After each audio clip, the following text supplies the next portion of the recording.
Bienvenue au musée des blindés, bienvenue dans Histoire d'acier. Une fois n'est pas coutume, nous sommes en extérieur, juste à côté du portail d'entrée du musée. C'est pour ça que malheureusement vous entendrez sans doute quelques bruits de circulation, nous en sommes désolés. Mais on ne pouvait pas passer à côté d'une opportunité fantastique, c'est le remplacement du Sherman que l'on avait auparavant à l'entrée du musée par le Batignolles Châtillon 25 tonnes. La plupart du temps, les véhicules que nous présentons ont un poids dans l'histoire. Malheureusement, ce véhicule n'en a quasiment pas. Par contre, il est largement connu sur Internet et dans les jeux vidéo, car il est devenu l'un des véhicules qui est les plus intéressants dans certains jeux comme World of Tanks. Cependant, le véhicule qui est ici n'a jamais dépassé le stade de prototype. On va s'intéresser à ça. Et tout commence en 1952 lorsque la DEFA, la Direction des études et fabrications d'armement, met en place un programme pour un char moyen.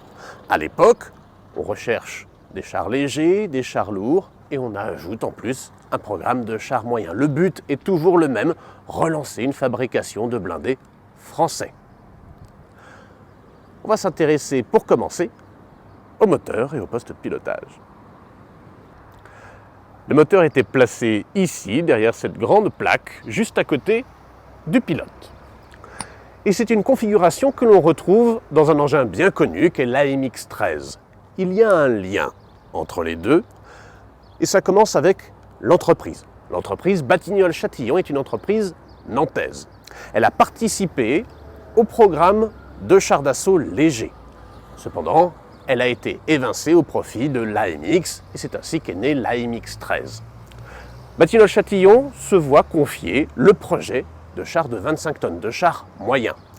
Et ils ne vont tout simplement pas faire autrement que de reprendre les plans de ce qu'ils avaient prévu pour le char léger et augmenter toutes les proportions. D'où le fait que le moteur soit toujours placé, comme sur le char léger, à l'avant à côté du pilote. La caisse est préparée et va être disponible avant le moteur. Ce qui fait que, et vous le voyez sur ces photos, dans un premier temps, le châssis est utilisé, testé avec un autre moteur que celui qui était prévu pour le Batignolles Châtillon. C'était un moteur de Panthère. Un moteur très gros, très vaste, ce qui fait qu'il ne loge pas à l'emplacement prévu. Il est donc placé dans le puits de tourelle et ce moteur va permettre de voir quelles sont les capacités en mobilité du châssis.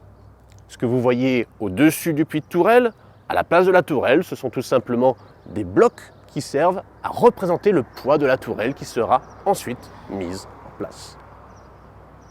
Il y a eu deux prototypes du Batignolles Châtillon 25 tonnes. Le premier achevé en 1954 et le second en décembre 1955, c'est celui qui est ici. La distinction, c'est le moteur. Là-dedans se trouvait un moteur SOFAM de 500 chevaux, 12 cylindres à plat. La puissance était suffisante pour mouvoir ce véhicule à une vitesse maximale de 65 km/h en 6e vitesse.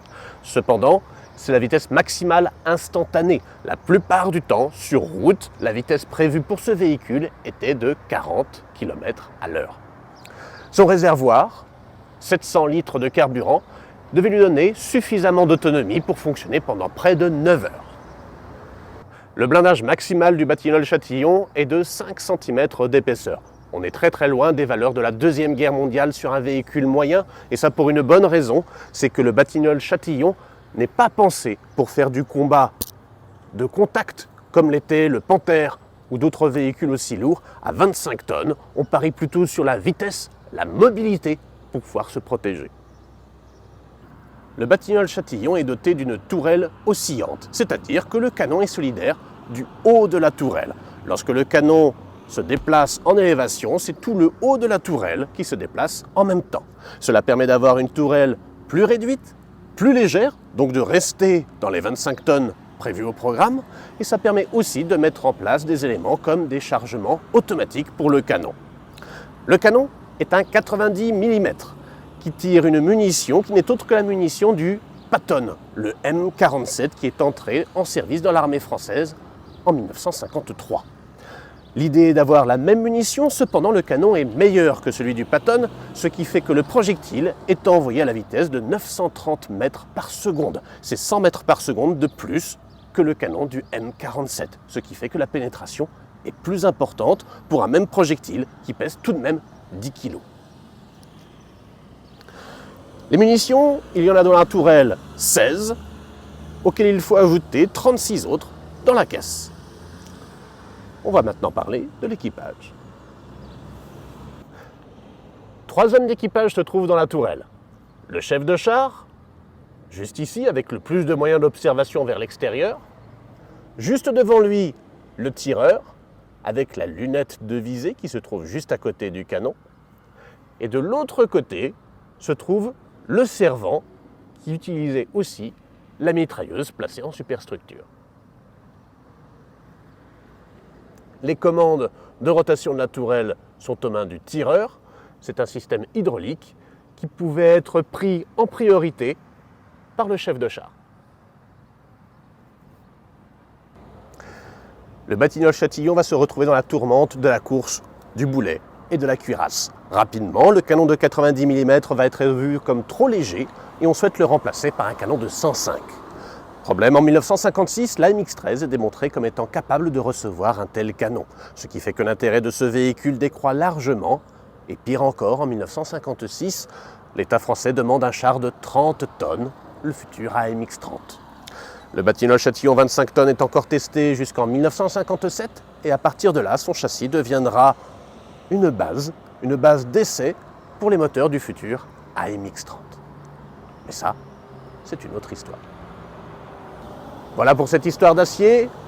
N'hésitez pas à vous abonner sur nos réseaux sociaux, à aller voir sur notre site internet pour plus d'informations.